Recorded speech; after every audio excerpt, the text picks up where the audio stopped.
In this episode of The Bear Roars, Dan picks up the conversation with Bob Yates, a prominent figure in the Boulder, Colorado community.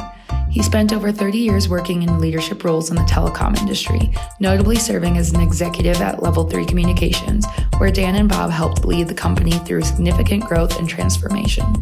Bob oversaw legal, regulatory, and strategic matters during a time when the telecom industry was rapidly evolving with the rise of the internet and digital communication. In this episode, Dan and Bob discuss their career journeys, pioneering the internet, the telecom downturn, and recall some of the most prominent figures in the era. Let's poke the bear to kick off the conversation. Well, Bob, we just finished part one. Now we're going to move into part two. So I'm going to start by throwing out a name of a firm. Okay. And then I want you to tell me about that firm, what the significance of it is. Sure. And how it's connected together. Fraser Stryker. Fraser Stryker it still exists. It's a medium-sized law firm in Omaha, Nebraska. It was founded in 1898, believe it or not. 1898. So it was Omaha, Nebraska. Omaha, Nebraska. And they were primarily a litigation firm. Were they? And they were. Yeah, they're mostly what they did. No wonder all you Fraser Stryker attorneys are so good. Well, I don't know about that, but we knew our way in court too. And I joined the firm in 1985. Coming out of law school. I went to the University of California, and right around the same time, there was a guy that joined the firm by the name of Steve Block. Steve Block was an outstanding commercial lawyer, and he was my mentor. He's about 20 years older than me. And Steve put together a team of young lawyers that he taught everything he knew about commercial business. And for Fraser Stryker, this was a big move because here's a firm that's going on 90 years old at done primary litigation. This guy comes in and says, "We're going to do some commercial stuff as well."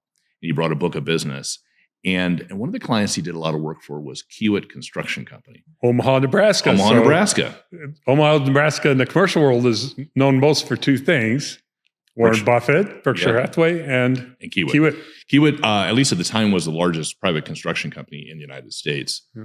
And Steve and soon many of other of us started doing some work, commercial work for Kiewit.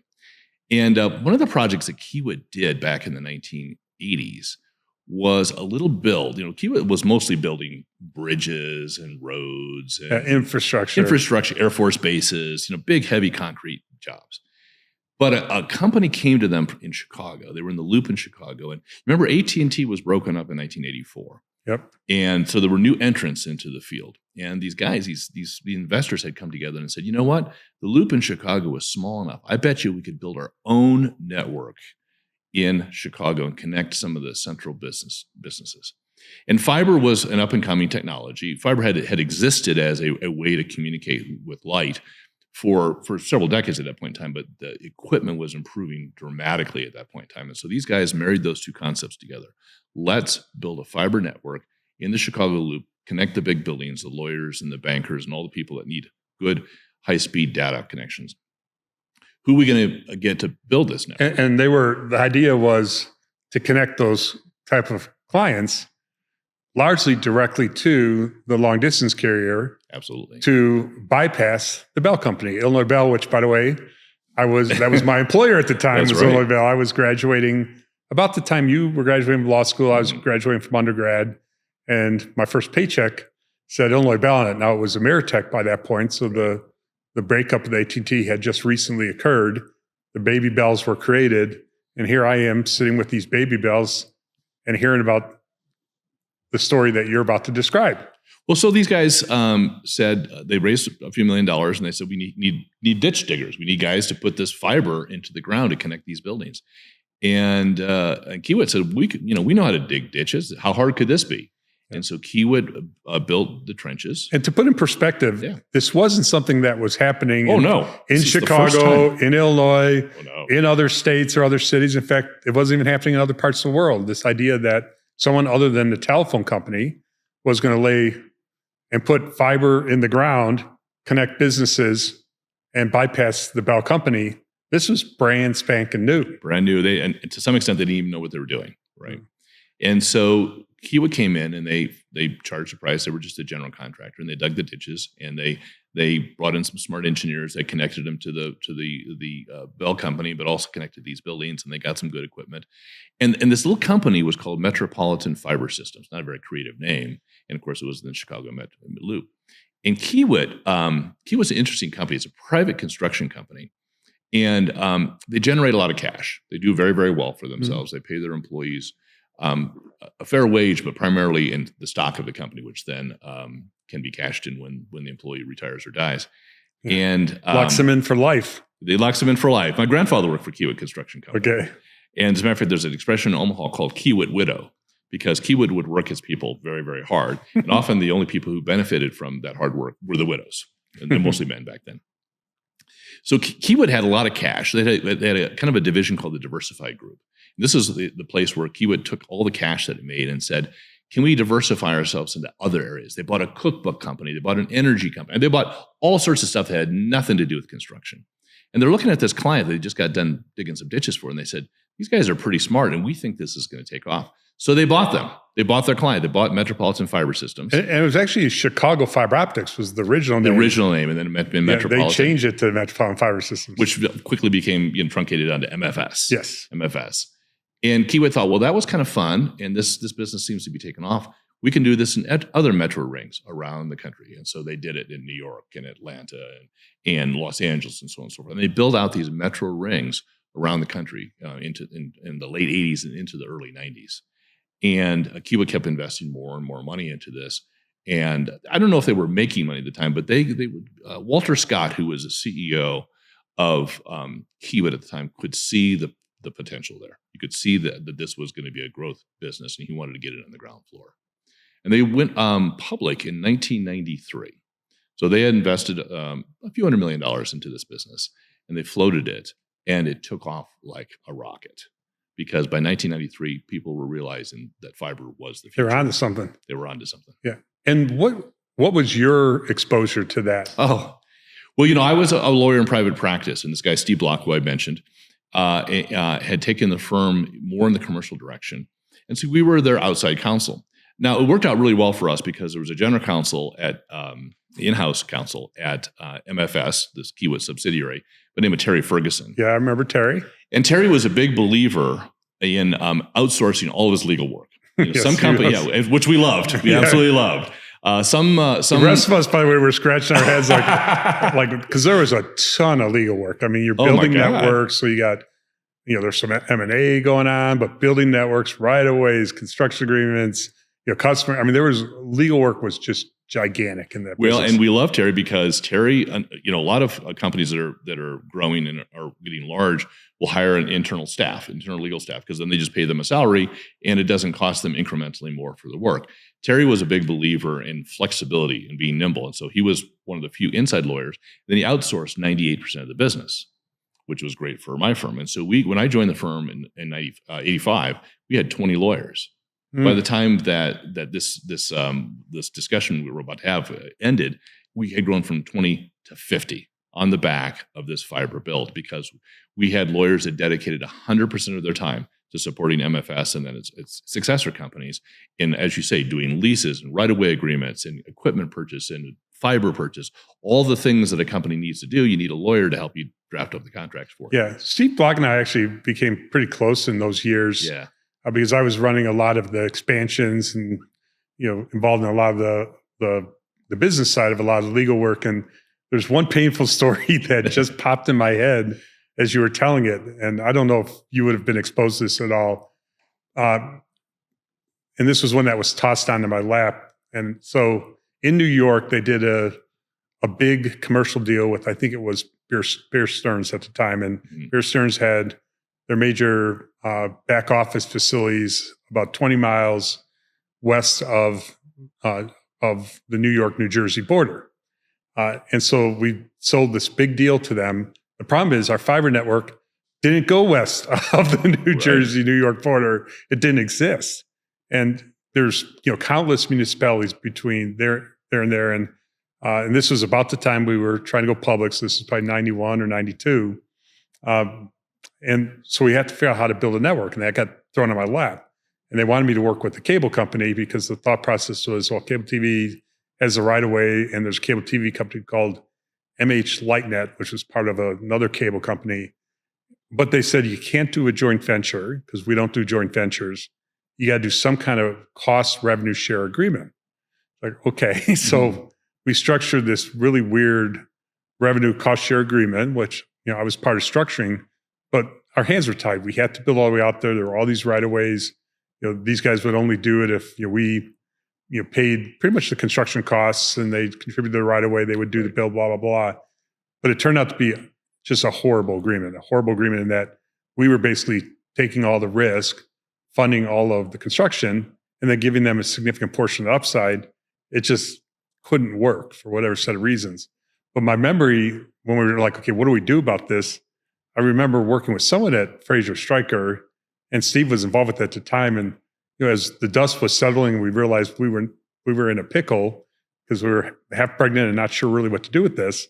I could feel a little bit of tension building where people are looking at me like, why did you do this deal? And finally, I think I pulled Steve aside. I'm like, Steve, let me make sure everyone here, understands kind of the events that led up to this. And I'll explain the events. And Steve, it was like a light bulb went off his head. It's like, okay, we're in this together to protect, Jim Crow and Royce Howell, and we get it. And it was all different from that point forward. But it was really hard to work through what was a very kind of difficult circumstance. We kind of had to play a game of chicken, and eventually we worked that out. But for a while there, it wasn't clear how we were going to do that. Well, that's a good lawyer. I've been both inside and outside lawyer. A good lawyer, regardless whether inside or outside, stands by his or her client, right? And bad deals get made all the time, and sometimes it's the business people, sometimes it's the lawyer, right? There's different reasons why things, sometimes it's just expectations weren't met. And a good lawyer sticks with his client and makes sure that they get to that resolution. It sounds like that's what happened with Steve. I vaguely remember that deal. That's right around the time that you and I met. And when did you join MFS? Do you remember? I think 91. 91. So the company went public in 93, and right around that time, because they now had this new currency, stock, yes, right?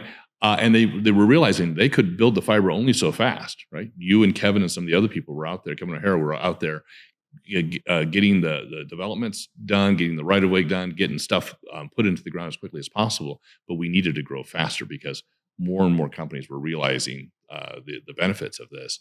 And so we started acquiring companies. Remember, yes, you and I worked on a couple acquisitions. Yes. And we had this currency now, which didn't really cost us anything. It was called stock, and it was kind of nice. And so we started doing some deals in 93, 94, 95. And the big one, of course, was UUNet. Yes. I think we did that in 90, was right it summer 95, 96 time. Yeah, because it was going through the closing process when the other thing happened. when the WorldCom deal happened. So it had to have been early 95, and then later on the same year is when we struck the deal to sell to WorldCom. To WorldCom, yeah. The company had grown to the point where not only its fiber network, but also its ability to deliver. Because keep in mind the context here, this is, the internet's exploding, yeah, right? This is 95, 96, 97. So put yourself back, as best you can, put yourself back in those years. Yeah. You just said the internet's exploding. We can't build networks fast enough. We were going not just in the US, we were going Asia, we were going Europe. You were early in your career, like I was early in my career, but we were both in the middle of like so much stuff going on. How do you kind of look back and make sense of that, 91 to 96 period? We were going so fast. I don't even think there was time for reflection. I mean, every day, we work 365 days a year. And we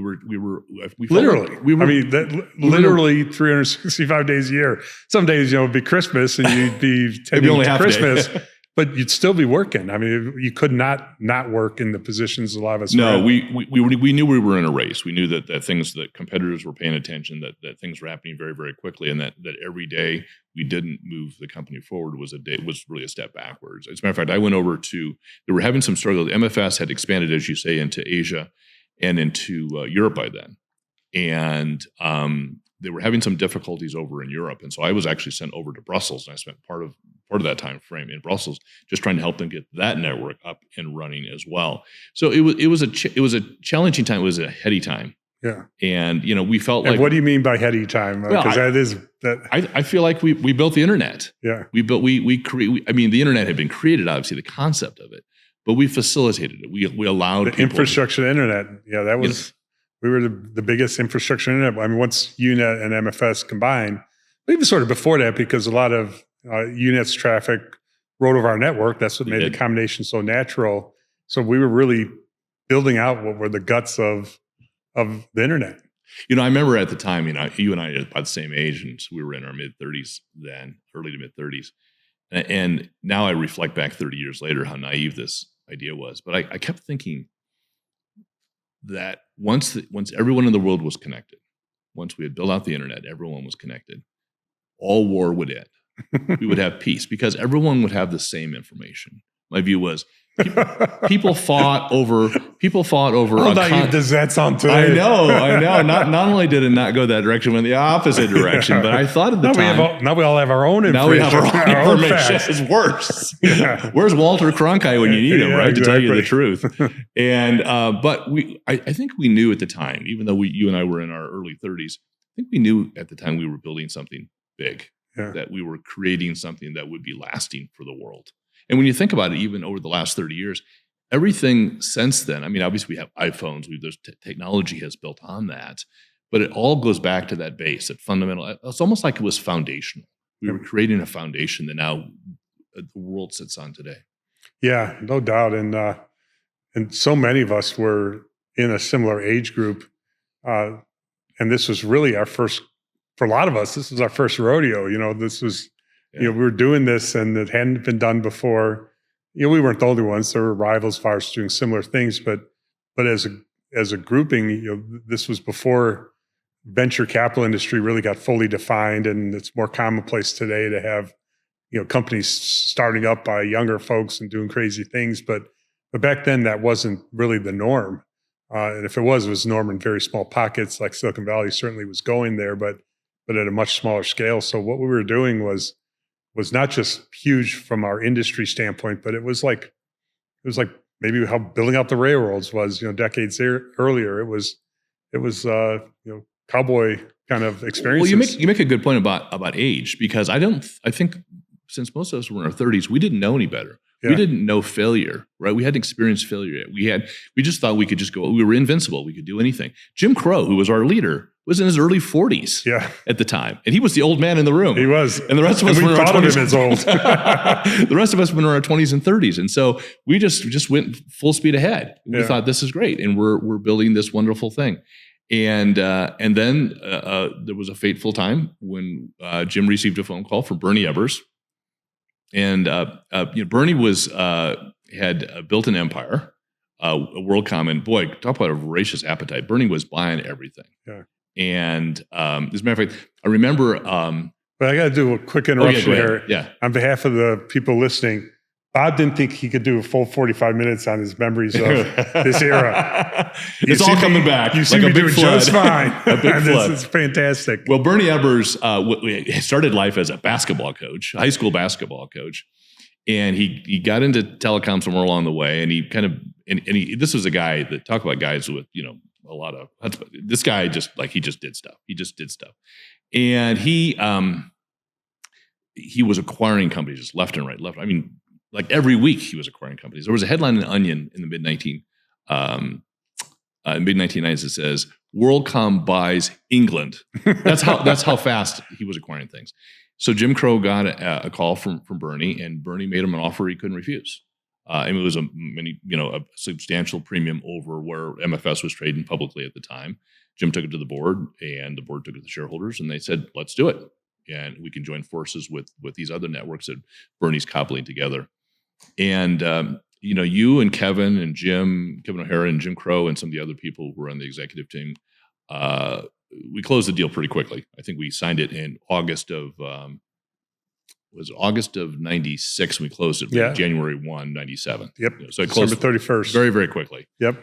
And it took you guys about 3 days to figure out that maybe this was not the environment that was right for you. I don't want to speak for you, but I know it didn't take you very long to figure out. Do you have any of your memories of when it started to become clear that something was amiss? Oh yeah, right away. Because and I don't want to speak ill of people who are not in the room, but that company had surrounded itself with some people that had maybe different ethics, I'll just say, than we had developed in Chicago and Omaha when we were building up MFS, and both inside people like you and Jim Crow, and those of us who are their outside lawyers and accountants realized very, very quickly, I mean, literally in days and weeks, But it was a company that was run very differently. It was very fast and loose.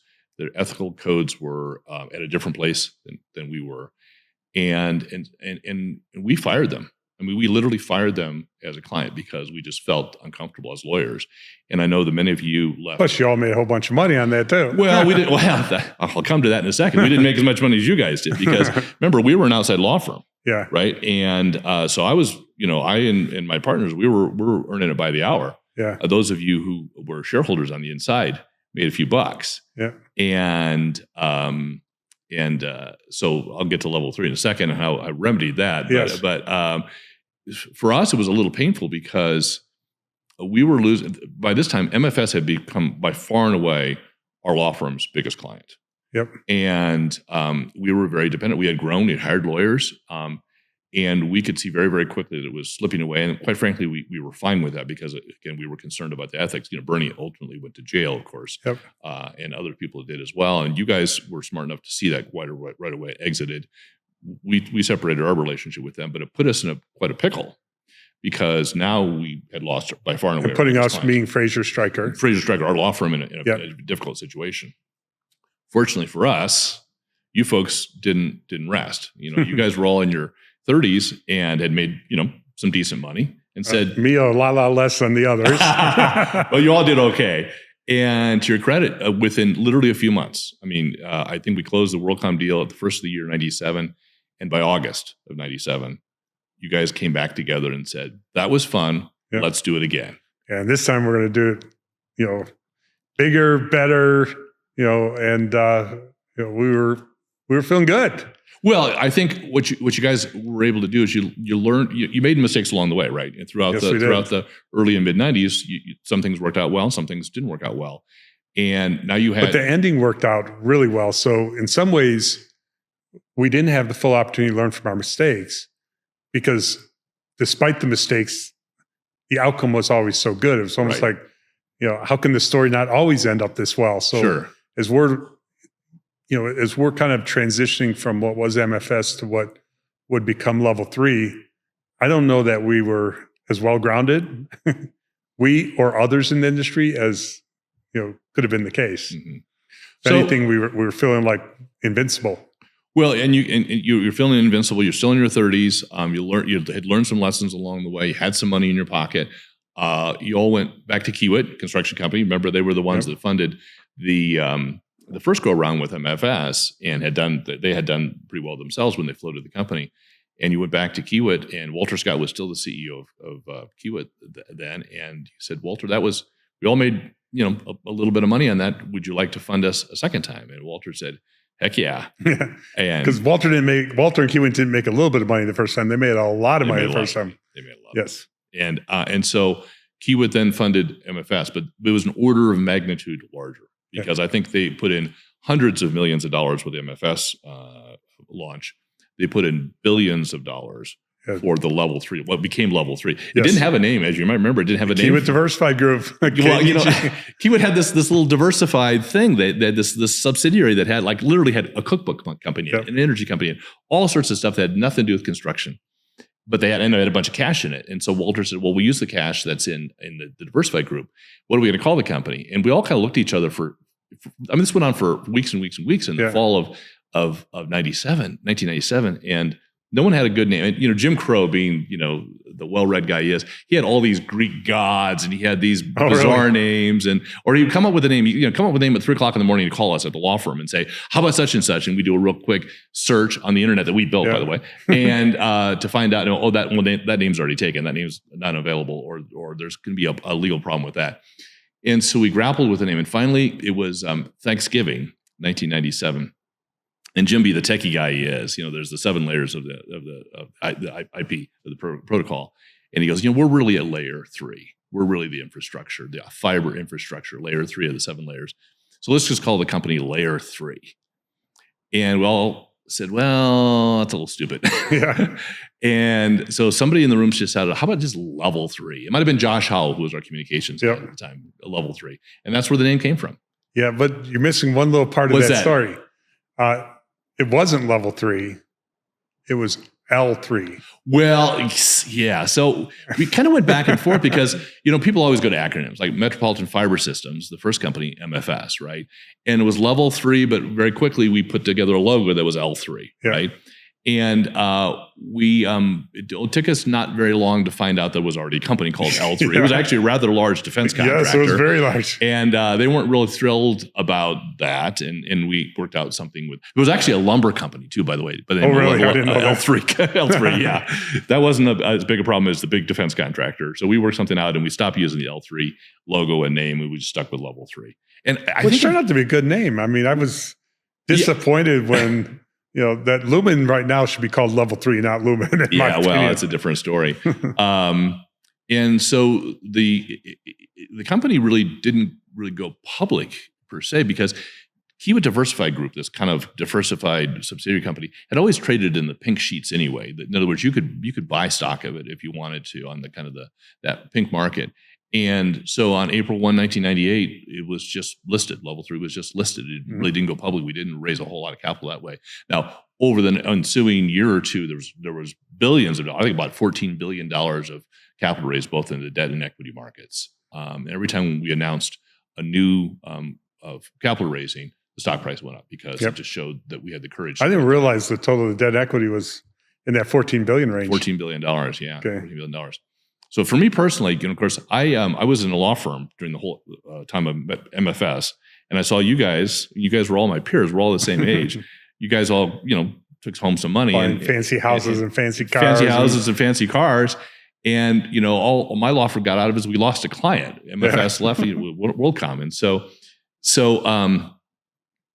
when our law firm helped you guys start Level 3 Communications, I said to myself, you know what? I'm going to be on the inside this time. I want that stock option candy. I want that equity. And so I left my law firm, my partnership, and went in house with you guys. And the first job that I had was to start the European operations. And so I went over to London, worked with. I didn't realize that was your very first position. Okay. Yeah, and Colin Williams. You remember Colin head of our European operations and was general counsel there, and ultimately was for a while president of the European operations under Kevin O'Hara. And we were building out 3 continental networks simultaneously. It was like MFS on steroids. Yep. We were spending, before we had tens of millions or hundreds of millions of dollars, we had billions of dollars at our disposal, and we were in a race with Global Crossing and Quest and all these other organizations that had finally figured out that the way to make money was to build these intra-city and intercity and submarine networks that in the United States, in Europe, and in Asia. And so we built all 3 simultaneously. Yeah, I mean, it was crazy. I mean, you couldn't move fast enough. You couldn't spend money fast enough. You wanted to do everything all at once. And there was notion that the first people to build would have an advantage. The problem with everyone thought they would be the first or second. So, it wasn't 1, 2, or 3 networks. It was 10, 12 networks that then multiplied by everyone trading fiber with each other. So we created quite not just us at Level 3 or us at MFS, there are certainly others, our contemporaries who were going through similar experiences, had similar success, and were plowing their success back in the ground as well. So, we're sitting there in the late 90s, we're spending money like crazy, we're building networks like crazy. Everything is taking longer than what was forecast and spending more dollars to get the job done than was originally thought, in part because there was so much competition for resource. Because everyone was building network all over the place. So you're kind of, almost had this inflationary situation that was playing out so quickly and rapidly. It was hard to make sense of what was going on. Well, and we created a glut, right? I mean, two things happened at the same time that were bad. First of all, as you said, Dan, there were many, many companies doing they were putting submarine cables in. They were building out networks in London and Brussels and Cleveland and Chicago and Taipei. And so there was a glut. There were many, many companies that were competing for the same customers. And then, of course, the whole economy went to crap in 2000, 2001. So this kind of converged in the whole company going to crap was really the telecom meltdown and the .com. This telecom, .com, and then the whole economy. Yeah. But it was us. We may have precipitated it. It wasn't there. Some other market dynamic brought us down. It was us, including com turning into .bomb and the .com meltdown, the bandwidth bust. we were the epicenter of destruction that then permeated. Well, and it was all painful. corners of the economy. At the time, we had built out a lot of the U.S. and European network, and so we were in relatively good place. We had a lot of money in the bank. We were relatively stable.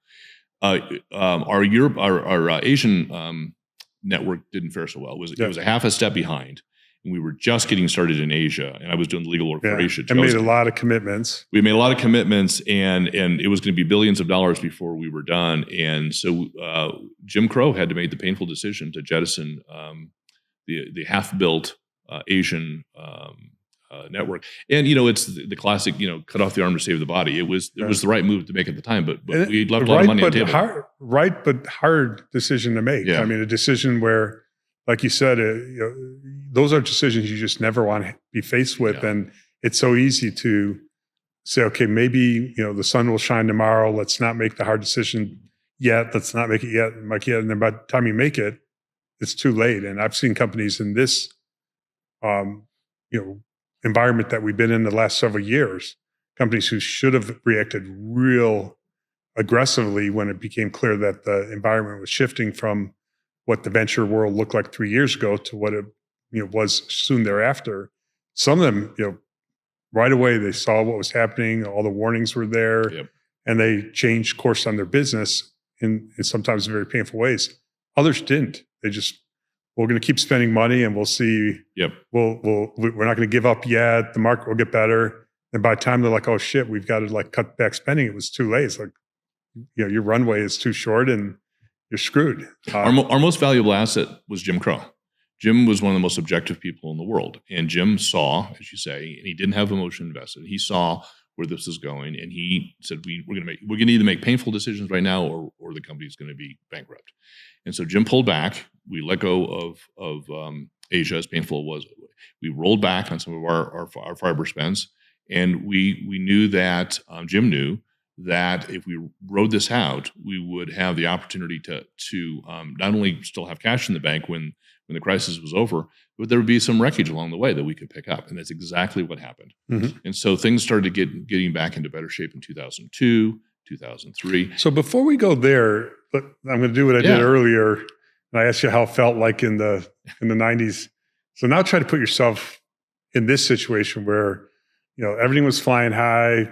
Yeah. Our stock is going to new levels, higher and higher. You're looking like I'm looking at what my stock options are worth. And then, boom, crash hits. The floor completely falls out. And this isn't like we lost 20% of our value or 30%. You lost 100% of your value. I mean, we're trading at 130 to trading at 130 a share to trading at less than $1 a share. And every time you look at the Wall Street Journal, not just the trade press, but the Wall Street Journal, another bankruptcy is being declared by one of our either customers or competitors, someone within our industry. Where were you at that point in time? I mean, because it starts affecting your personal life, your financial life. You're like, what just happened? Do you have any memories for how that sure. was? I mean, my wife and I had some painful conversations. I had been in a safe and comfy and well-paying job in a law firm, right? A law firm that I could have worked for 50 years and retired from. And that's what everybody in Omaha, Nebraska did. You worked for the same firm, you worked till you were 75 or 80 and you retired and you died. And so I jumped off that merry-go-round. And, I'm in my mid-30s and I thought I was being pretty smart by going in-house and taking the stock options, as you say, Dan. And for a few years in the late 90s and right around 2000, it was looking very okay. Smart. I felt very smart. And then suddenly I felt very stupid. Yes. Because that switch just flipped. It just literally, you could almost point to, as a matter of fact, it was March 10, 2000, I think was the high point, was $132 a share.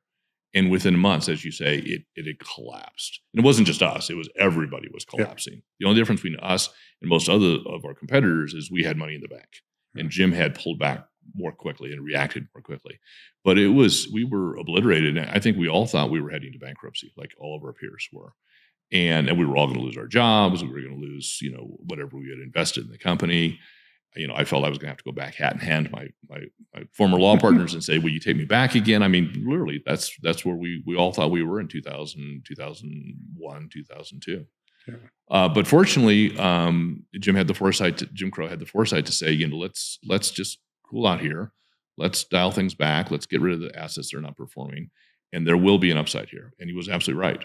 And starting around 2002 and 2003, as the overall economy was improving, all these telecoms, which had overshot, had not pulled back in time. You had said the difference between us and the others was we had a lot of cash, which is certainly true. But there was one other big difference between us and many of the others. And it had to do with accounting. Well, yeah, we had with disclosures, had to do with foul behavior. Well, yeah, we because we had operated this as a highly ethical company. We didn't have some of the accounting problems. We had some tremendous net operating losses that we could use to our advantage. So to the extent we made money, we didn't have to pay taxes. But because we were founded in we were just kind of simple Midwest people from Omaha and Chicago. Yeah. We were kind of ethical people, and we kept our noses clean, and that's the way Kiewit operated, and that's the way MFS operated, and that's the way Level 3 operated. And so we didn't have some of the problems, and so many of these CEOs and CFOs not only lost their jobs, they went to jail. I mean, these were people who had done bad things, who cooked the books, who had lied to their shareholders, who had lied to the market, and we were, as painful as it was, we always were straight with people. We always told the truth, even if it was not a happy truth. Mm-hmm. And we never got ourselves into trouble. We never, ever lied to people. We never, ever cheated. Yeah. And to think about how close people like you and I were to that line, both at WorldCom, because I stayed at WorldCom for a little while after we closed the deal. And at that point, a lot of the senior people were gone. So I was one of the senior most people left, and they were asking me to get involved in some accounting shenanigans. And fortunately, kind of saw through it. I don't know why or how, but it was clear to me that this was not something that I should get myself involved with.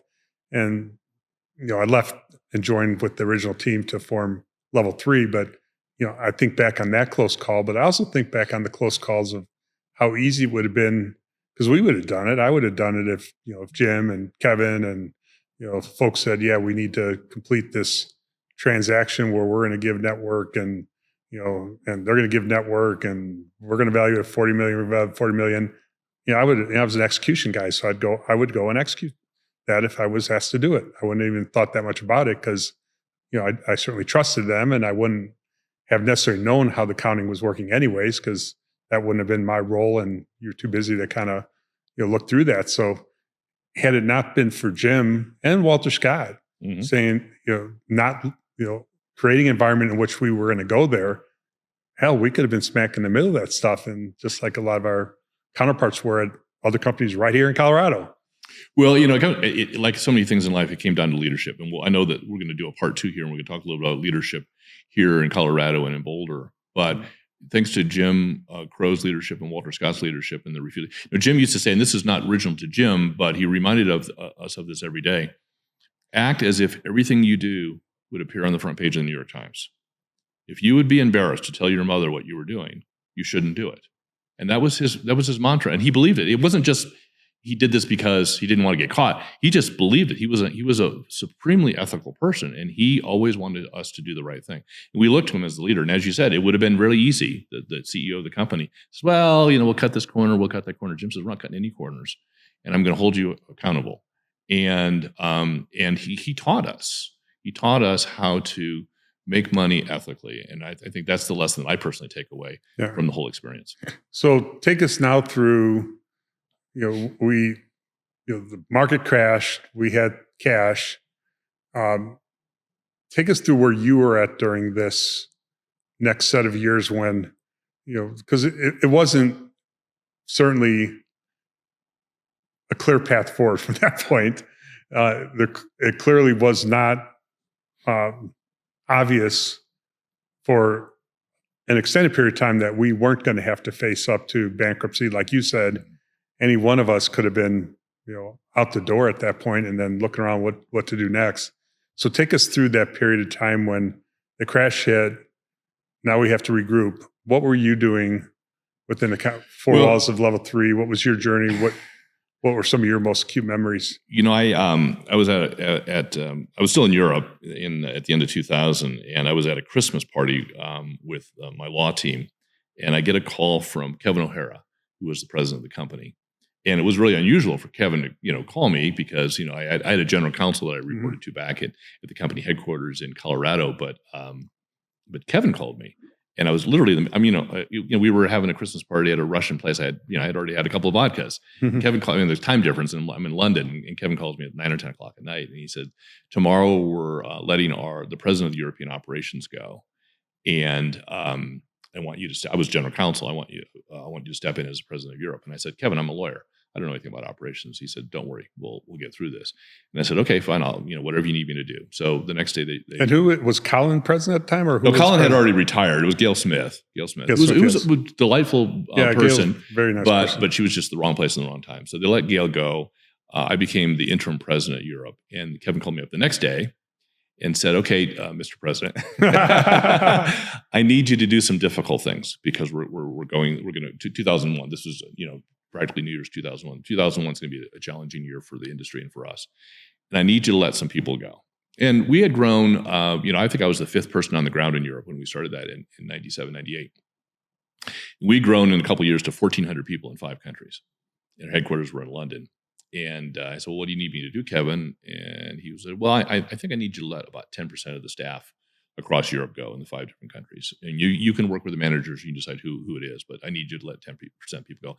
Now, I don't know how much you know about European law. In America, you pretty much tap somebody on the shoulder and you lay them off. You give them a severance pay, and then that's kind of it. Europe, oh my gosh. Hence the lawyer in charge of Europe. It's completely different. There's a whole process, and every country is different. I'll give you an example. In Germany, if you have 2 employees who are doing exactly the same job, and let's say they're both competent, and one is married and has 4 kids, and one is single, you're required as a matter of law in Germany to let the single person go. Really? You have no discretion. And in England, you have to go through this whole consultative process. And it's kind of like a union where they get what surprises me based on what you said is I was expecting you to say that Kevin called you up and said, "You got to let 50% or 60% of people go." That's chapter 1. Okay. All right. So I'm getting ahead of you. Kevin started off at about 10%. I said, "Okay, we could do that. We just grew from 5 to 1,400. I'm sure we could probably find 10% of people." And so we went around Europe and we did all the legal stuff we needed to do over the next few months, and we let people go. And it was painful and it was hard, and we let some friends go. And then Kevin, and of course everyone, the 90% that didn't get laid off, they're all looking to me as the interim president of European operations. And so my job's safe, right? And I said, "Of course." The guy back in Colorado said 10%, and I'm doing 10%, and everyone else is safe. Well, I became the biggest liar of Europe. And because Kevin called me up a few months into this, he said, "Remember when I said 10%? And I said, "Yeah." He said, "I think we need to ratchet that up to 30%. I said, "Kevin, you're killing me here." And he said, "You got to do it, dude, because we just gave away our Asian operation. We want to salvage Europe if we can. We got, North America, we got to save too." And I said, "Okay, fine. So now I'm the asshole, right? So now I've got to go all around Europe and let another 20% of the people go. And now I'm a liar." And then a month or so later, Kevin called me up and said, "Okay, remember we talked about 10% and then 30%. We need to make that 50%. Well, this goes on and on and on over the course of 2001. Eventually, we took it from 1,400 employees to 300 employees. Wow. And I thought the wheels were going to fall. I thought, okay, there's always people that maybe you hired, irrationally or so on and so forth. But I figured there's going to be no one to splice fiber. There's going to be no one to sell our products. There's going to be no one to flip on the switches. We're going to have nobody left." And Kevin says, "We just got to do it because otherwise we're going under." So we took it from 1,400 to 300. That's when I knew it was probably a good idea for me to get out of Europe. so I repatriated back to the States and handed the reins to somebody else. And of course, things weren't any better. I hoped they'd be better back in the States. And of course, they were challenging here as well. Yeah. And so who did you hand it over to? To Brady Rayfuse. Oh, that's from Brady. Okay, so you were that was not till what, 2000? 2001. Yeah. And Brady was on? Brady had been our head of sales. Okay. And Brady and I had a transition period there. I think he didn't fully take it over until about 2002 or so. But it was not a fun time. No. But we got through it. And as Jim Crow predicted, there was a lot of upside. There were a lot of companies to acquire. A lot of companies were in bankruptcy, and a lot of companies were selling for pennies on the dollar. And we went on a buying spree. And we were like a kid with pockets full of cash that just walked into a candy store and not sure what you wanted to buy. And we were buying companies left and right in 2003 and 2004 and 2005. We can rattle through the names. Yeah. But they're all in your book. Yeah. Definitely take through that part of the story, because that was such a great service for the industry as a whole. Right. And, as I was researching and writing the book, I mean, we were close to Jim and the team around Jim. We were part of it. So we kind of, have a bias.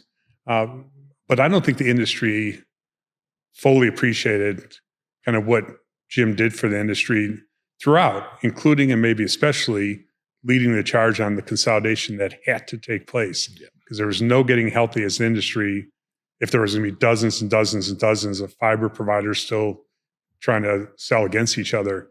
And he was able to kind of get momentum there. Not the only one, certainly others, including Zayo, did a lot as well. But he was he was able to transition more than anyone else from, okay, we survived, now let's get to work and consolidate. Yeah, and those assets would have gone wasted, right? We use a term, as you know, in the industry called dark fiber. This truly would have been dark fiber. It would have been fiber that never would have been lit.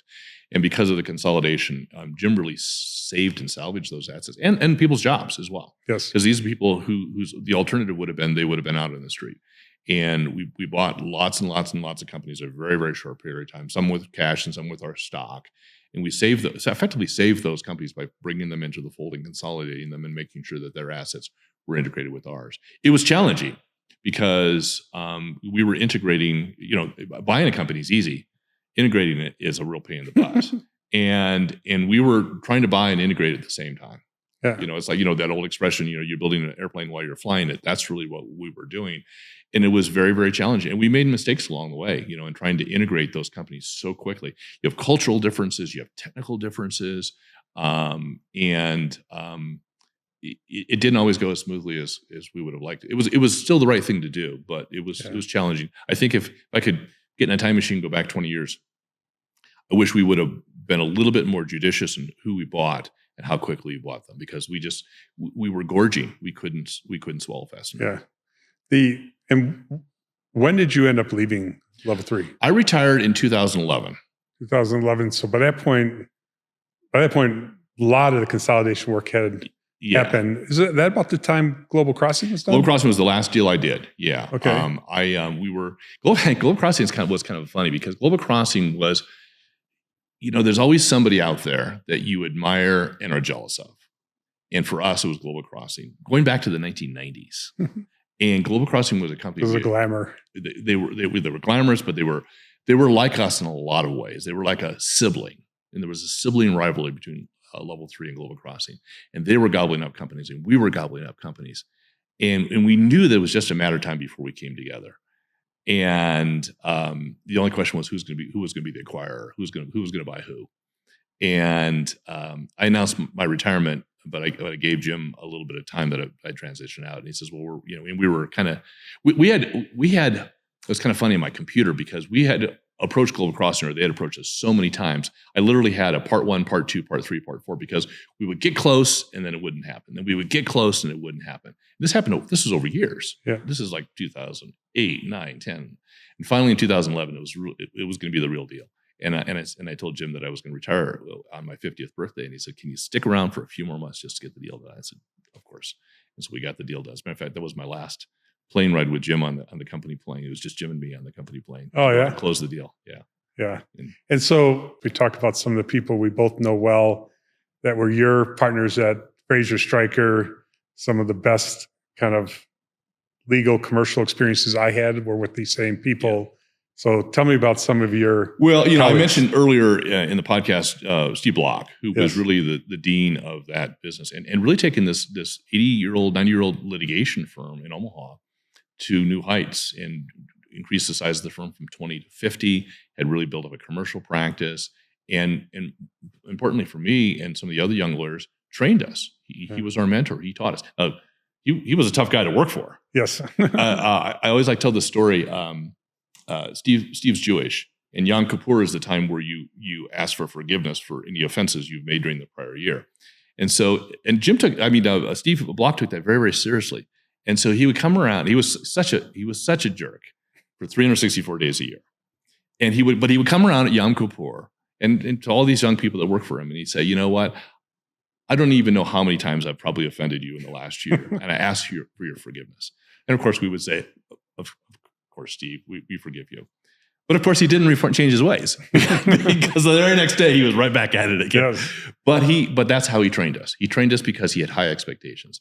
And there were people, I'm going to rattle off some names: John Ryan, Lon Licata, John McCarthy, Dwight Steiner. I mean, there was a whole cadre of us. All people I've worked closely with. You worked closely with at one time or another. We all kind of came up together under Steve's tutelage, but we also kind of grew up together. Yeah. And then, of course, we had our partners with you and with Kevin O'Hara and with some of the other people in the company. I was actually the first person to come in-house. And I remember I made that phone call to Steve Block saying, I'm leaving the partnership. I'm going in-house with this new company, Level 3, that just got started. And Steve was beside himself because he says, you know what's going to happen? It's going to be dominoes. Yeah. He says, you're going to go in-house, and then you're going to start poaching my lawyers one at a time. I said, I promise I won't do that. And I did. Yeah. Well, they all. we literally gutted that law firm. I mean, I still love Fraser Stryker, and they're a great firm, and I still have relationships back there. But we basically, if you were born in the 1960s and you were a lawyer at Fraser Stryker, we took you. We literally took a half a generation out of that law firm. They all came over and came in-house to Level 3. And some of them are still with Level 3 now, called Lumen. Is John McCarthy still there? John McCarthy just retired. Just left. Yeah, but a few. He was there from when he was like a little kid. Oh, I know. He was still in law school when we had him start working with you at MFS. And some of the guys are still there. Many of us have since retired. It was a fantastic ride. We had a great time. I still, I worked more closely with John Ryan than you because you were in Europe. But some of the best transactions that I was involved with were with John Ryan as kind of my sidekick. And, and some of them were at those very critical, crazy moments when we were trying to survive. And, it's just some really good memories. So any other closing thoughts? I would say, we just covered almost 20 years of history. And I would say if I could do it all over again, I would do it exactly the same. Well, I would certainly do the industry. I still get obsessed at times of what I could have and should have done differently. I mean, it's like I keep telling myself, just let that stuff go. But then you wake up in the middle of the night and you're back at some situation that's happened 25 years ago, 20 years ago, 15 years ago. And I pop up and I'm like, man, I should have handled that better. Man, I should have handled that better. You can always have regrets about that. Yeah. But I think big picture, and you and I left probably around the same time. And I think there was realization, I know for me and I hope for you as well, that, money is a means to an end, right? There's an opportunity. You go out there, you try to do good in the world, you make some money, and then you use what you have earned to then try to make other improvements in the world. Thank you for listening to part 2 of this episode of The Bear Roars featuring Bob Yates. This podcast was produced by Loud Bear Productions and edited by Kendall Weinberg with support from Courtney Caruso, Allie Berman, Emily Reed, and Gibson Siegert. Dan's book, Bandwidth, is available for pre-order on Amazon and Barnes & Noble.